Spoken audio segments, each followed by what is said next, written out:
and welcome to The Child and Its Enemies, a podcast about queer and neurodivergent kids living out anarchy and youth liberation. Here at The Child and Its Enemies, we believe that youth autonomy is not only crucial to queer and trans liberation, but to anarchy itself. Governance is inherently based on projecting linear narratives of time and development and gender onto our necessarily and asynchronous and atemporal queer lives. And youth and teens are at the center of this form of oppression. Our goal with the podcast is to create a space by and for youth that challenges all forms of control and inspires us to create weird, feral, ageless networks of care. I'm your host, MK Zariel. I'm 15 years old, and I'm the youth correspondent at the Anarchist Review of Books, author of the blog Debate Libro, and organizer for trans liberation in the Great Lakes region and beyond. With me today is Jordan, a radical educator here to talk about alternative pathways through high school. Hi, yeah, my name is Jordan. I use he, him pronouns. I'm from Nebraska on the Great Plains, Otoe, Missouri treaty lands. And I've been a GED program facilitator for the last 10 years. I'm an anarchist, I'm a feminist, I'm an abolitionist, and I am a father to 3 kids. So when you originally pitched this to me, you expressed an interest in GEDs as an option for teenage humans looking to evade the statism of compulsory education. Can you talk a bit about this? Yeah. I was thinking, so school districts have attendance policies. And those policies lack the nuance to recognize really any of the complexities impacting young people's lives that would lead them to miss class. And after a certain number of absences, an escalating series of consequences ensue. This can include referral to juvenile probation or sometimes diversion. And these truancy cases can also lead to caregivers being subjected to state surveillance. It can lead to young people being removed from the home. And while, there are circumstances where young people would benefit from being in a different environment or under different care, I'm sure that the child and its enemies listeners can imagine myriad ways in which community care could be implemented or implicated without carceral systems being the driver of those interventions. But as it is now, carceral systems of surveillance and control are all too often the consequence of, quote unquote, truancy.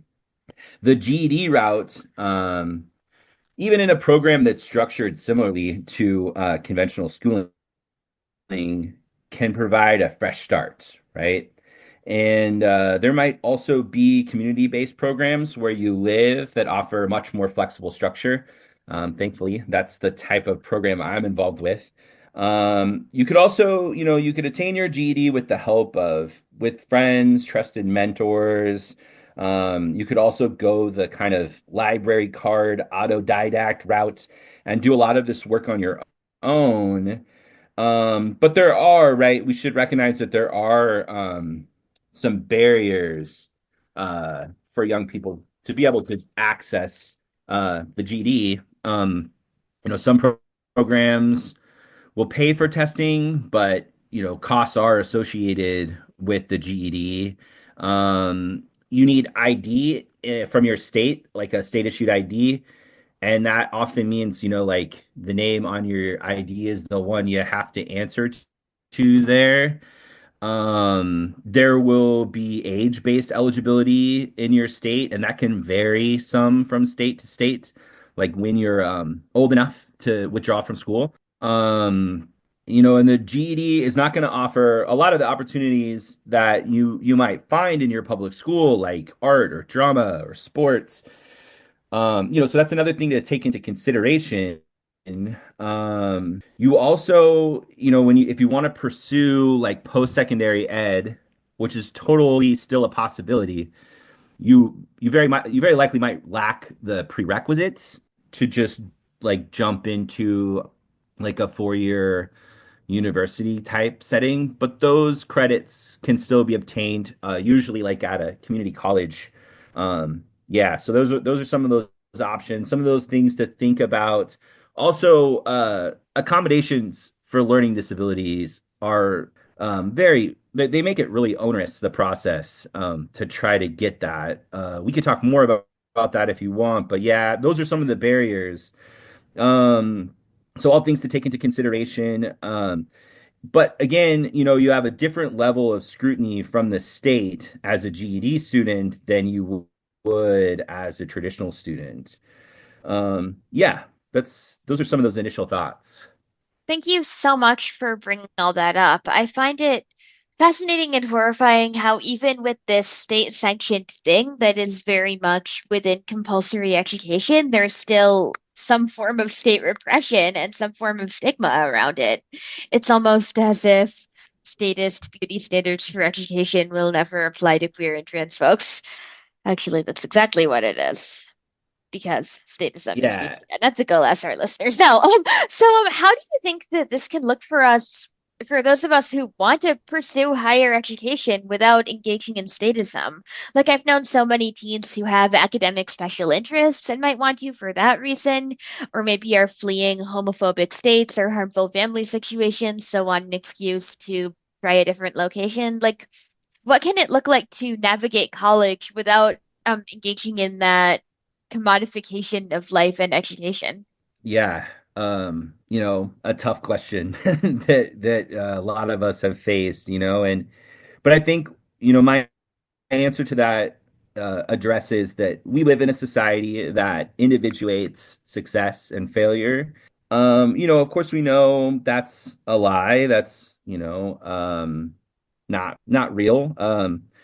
More predictive of someone's academic success than their own intellectual capacities is the breadth of their network of support and the ease at which they can access that support. That's kind of where my head went with this. And I think of many of our quote high achieving students, those that receive accolades, high marks, and scholarships, are convinced of the same fallacies of meritocracy that delude those that are more generally accumulating into fewer and fewer hands money, power, and prestige in our society. And those fallacies include, because I worked hard, because I'm smart, and because I was blessed by God. There's no mention in those, reasonings of the caregivers, that read bedtime stories or fed them or drove them to their practices and attended their events. No mention of clean air and drinkable water. No mention of lead contamination or the lack thereof. No mention of the unearned privileges of gender, race, and class, or the unfreedoms associated with those socially constructed modes of oppression, right? The flip side of that coin. Many of your listeners will know that their immediate family, the only people that are really sanctioned to be your network of support under our current paradigm, can't always be relied upon for the kind of support that students require. So, my best advice is to look, to our chosen families. Whatever your educational pursuits consist of, I think you should arm yourself with the love and care of your community as you pursue those, academic interests, even if it's, one peer, uh, don't go it alone. I was thinking of Kropotkin, in Conquest of Bread. There's discussion of how capitalism doesn't just exploit the labor of the living, but it subsumes into its, mass all of the work that our ancestors did. And all of the discoveries, the intellectual developments, and all those things become used and abused by this system. The work on behalf of those that actually did the labor was intended for the prosperity of future generations writ large, and not for the profit of an increasingly few number of expropriators.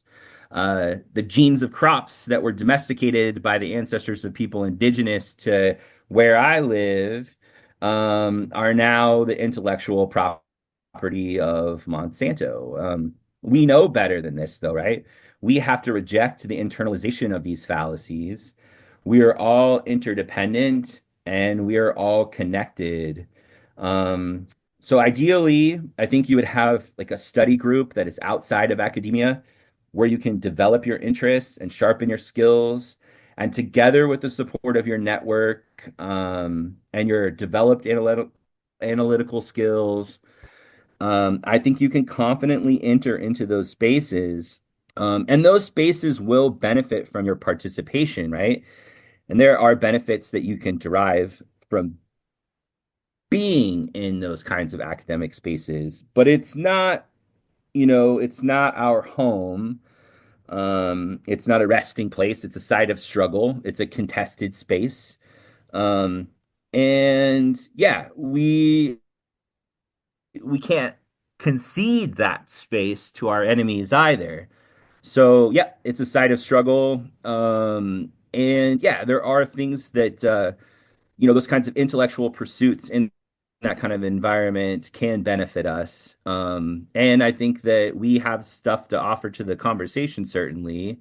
So it's striking a balance there. I love this idea that being a queer anarchist teen in academia is conflictual. Like, as someone who has started an anarchist group at my middle school before, like, it's so valuable to be in those spaces, especially because so many people there really haven't had access to anarchism or access to queerness, even, and desperately need peer support and care that's outside of that graded judge community. But at the same time, it shouldn't be the only place we derive our identity from. One can't be an anarchist while also thinking that their grades define their worth. I mean, we all think that sometimes being alive, but I digress. So zooming out for a second, what do you think education would look like in your vision of queer and trans anarchy? Yeah. I think the first word that comes to mind is prefigurative or prefiguration, right? As with a lot of our organizing for a better world, a world where many worlds fit, we have to be deliberately experimenting with the means of our collective liberation in ways that honor and demonstrate the principles and values we want to build into those worlds.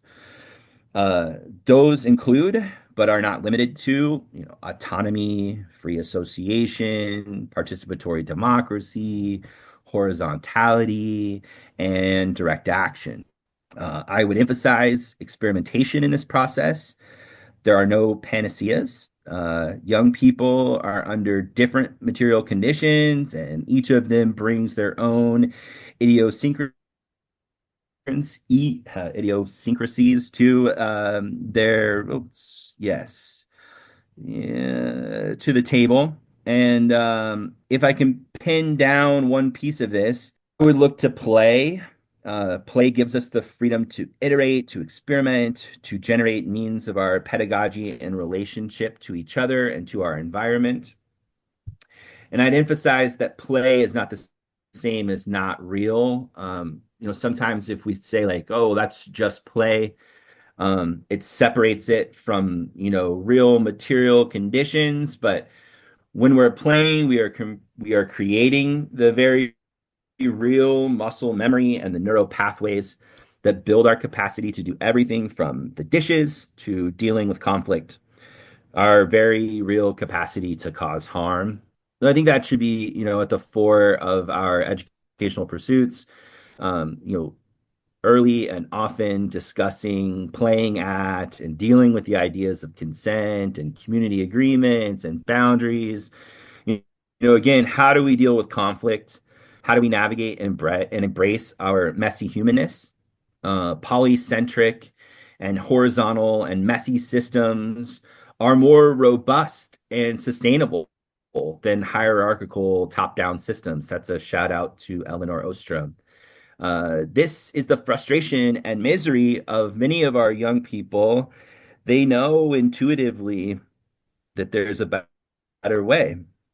Um, yeah. And then, if you like basically anything that I'm saying in this interview, it's coming from community, it's coming from study. None of these are my original ideas. And a lot of this I've learned in community with my kids and with, their learning community.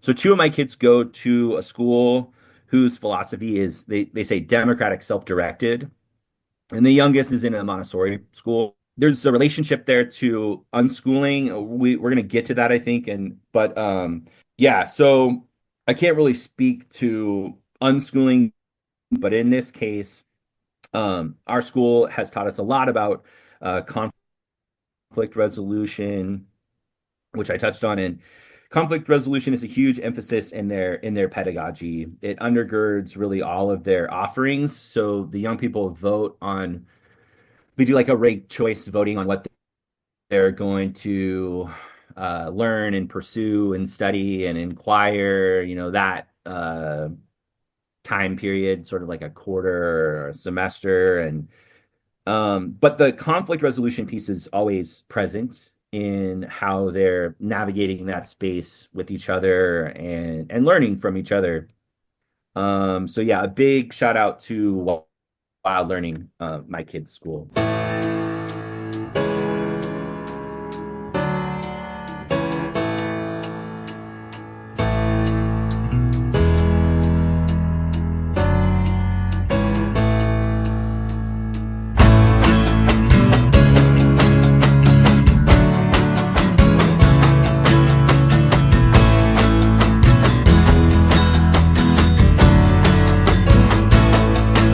I broke free on a Saturday morning.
idea here that education isn't just about factual information that we can call on. It's about learning to build dual power and practicing what social organization might look like that's anarchist.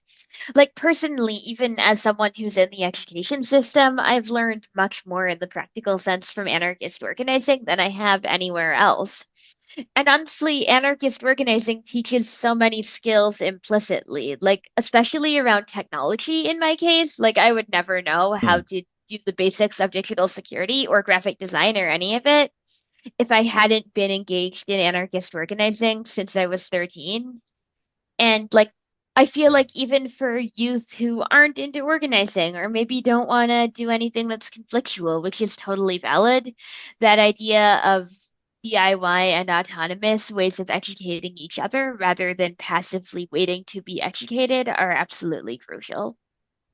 So, how do you think anarchists can disrupt the education system in the here and now other than opting out and building alternatives? Like, what would be the insurrectionary answer to this rather than the prefigurative one? And on that note, what are your thoughts on homeschooling and unschooling?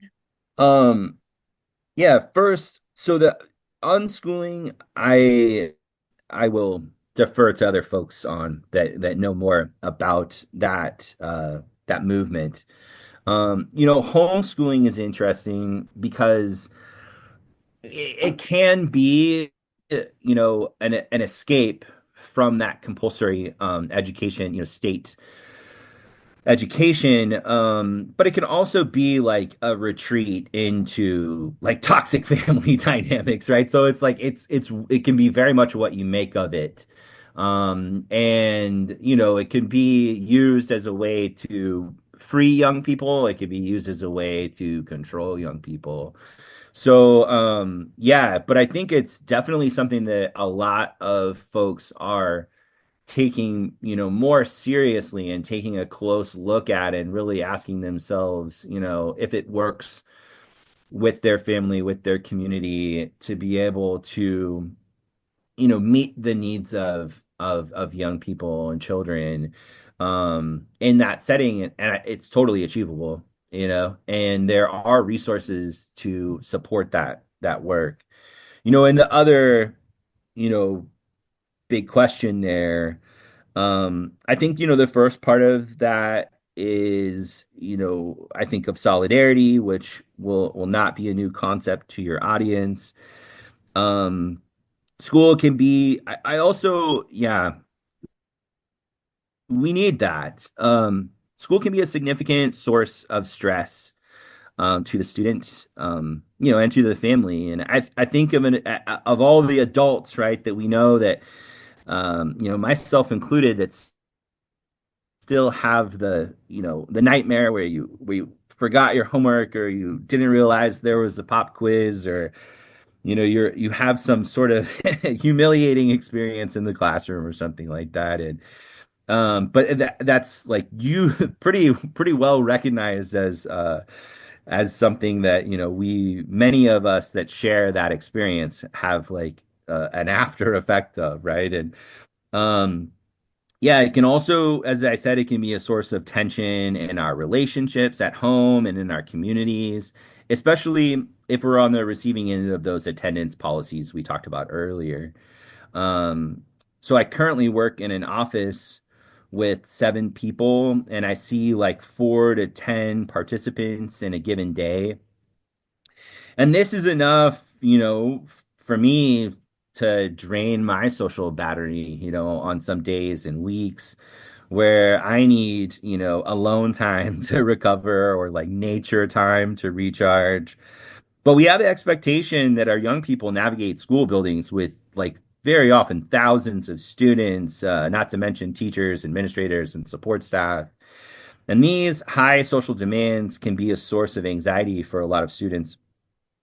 And I'd say a significant percentage of the young people in my GED program sought out this alternative because of the social pressures. So, more so than simply being like credit deficient, behind in credits or something like that, but because they are feeling a sense of school misery, right? A sinking gut feeling that they don't want to go back there. And so, in my experience, what we can do for our young comrades and others that are invested in the education system is recognize the reality of their experience, recognize those realities that I was just now trying to countenance. And we are all in a state of constant development of our sense of self and place.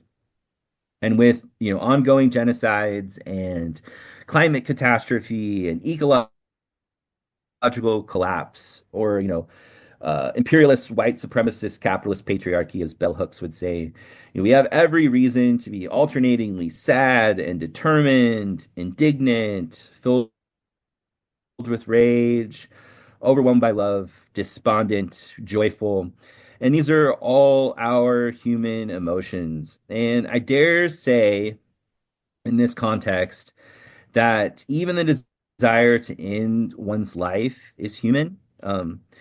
Yeah, I want to address this because, as with like a abstinence only sex education or a just say no to drugs idea, if we can't look at our messy human reality, we can't help each other, and we can't do harm reduction.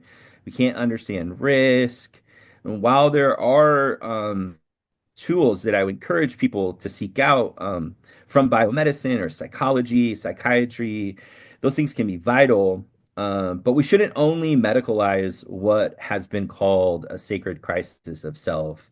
The point being that your sensitivity to your world around you is not merely you being chemically unbalanced. This is a real response to stimuli.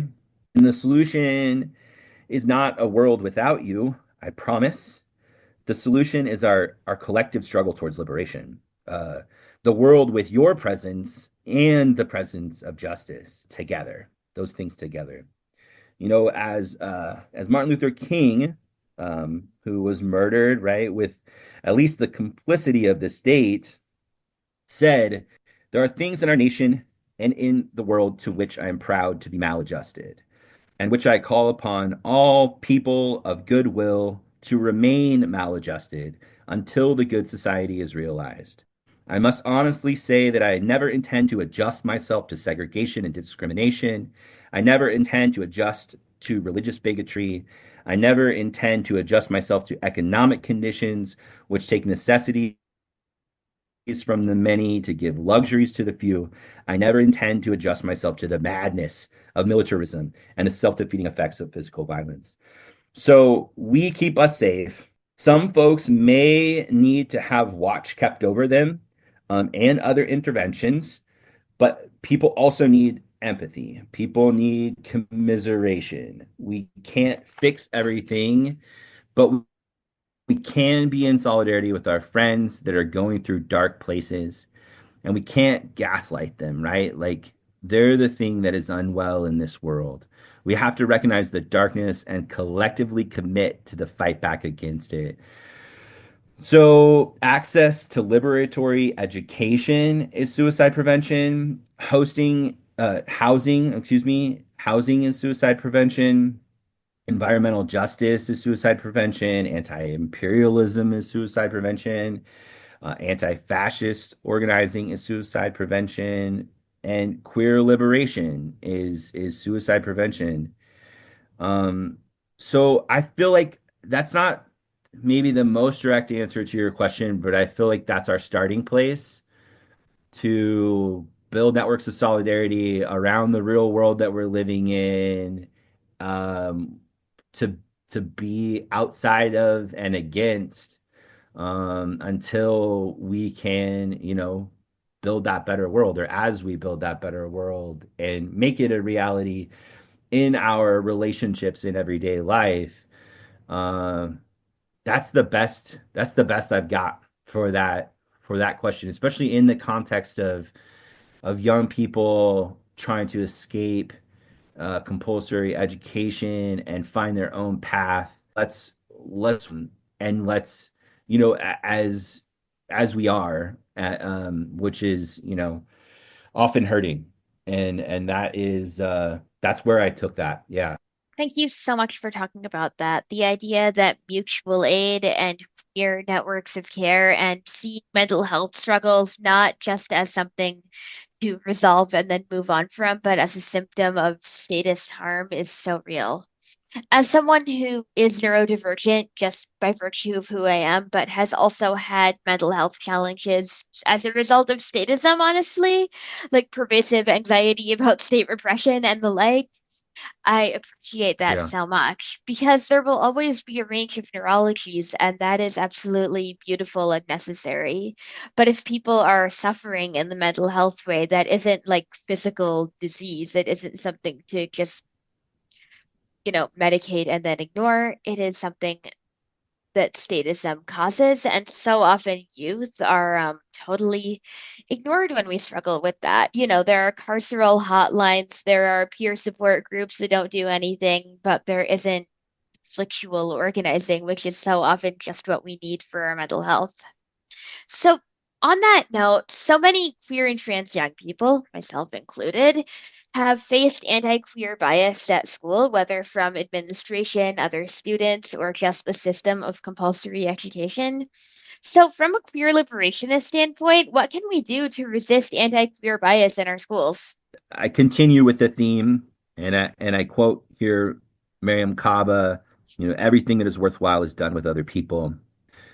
There will always be the need for individual acts of defiance, and we will always have moments where we have to face the consequences of upholding our principles. The best way to resist anti-queer bias in education is collectively. Across the lines, between educators and students, possibly across the divisions, between age grades, across the queer and cis heteronormative divide. But in doing this, I think the experience of the most impacted by the suppression needs to be centered. And critically, queer youth shouldn't be organized by people outside of that experience. I mean to say that organized queer youth can, in principled alignment with other groups, form coalitions, or they could agitate within established groups, like, for example, a queer caucus within an existing student organization or student government.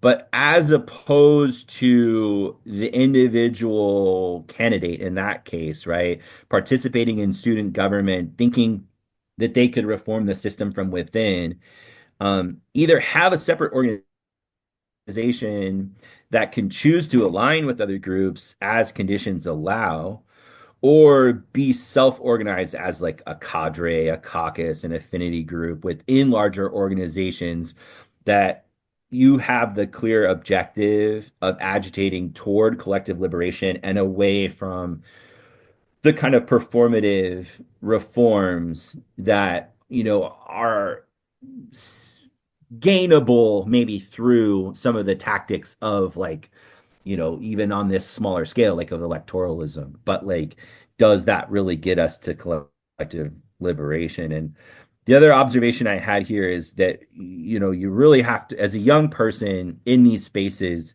you have to work very hard to avoid being tokenized. It's rampant in these spaces that are ostensibly for young people. Tokenism will elevate the stories of resilience, right? In this frame, barriers are to be like heroically overcome to inspire others, not ripped apart, not torn down. This obviously maintains the same system of oppression. Nobody's free until everybody's free. We don't accept tokenism.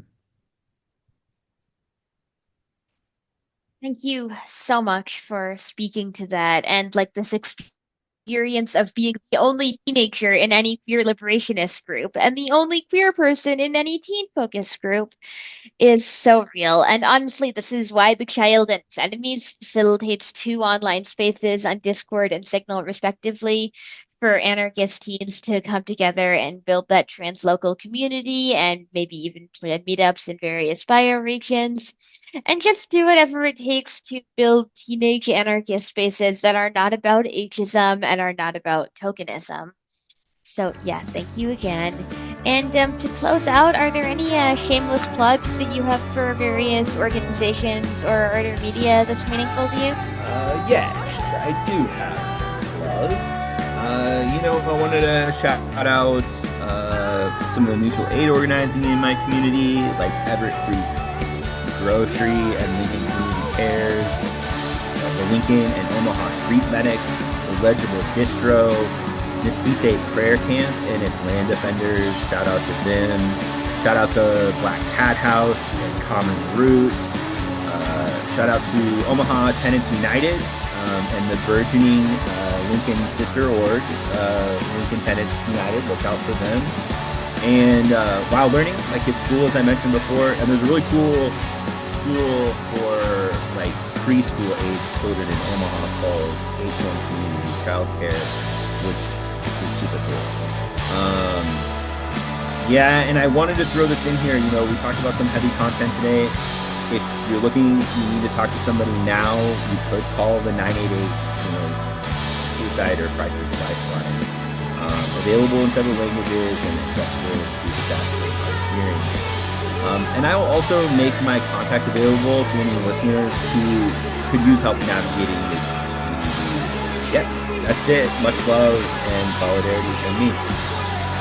Thank you so much for sharing your youth liberation journey. This has been Jordan, and you're listening to The Child and Its Enemies. If you want to learn more or join us on Discord and Signal, our website is thechildanditsenemies.noblogs.org. I'm MK Zariel. Thanks for listening. Stay safe, stay dangerous.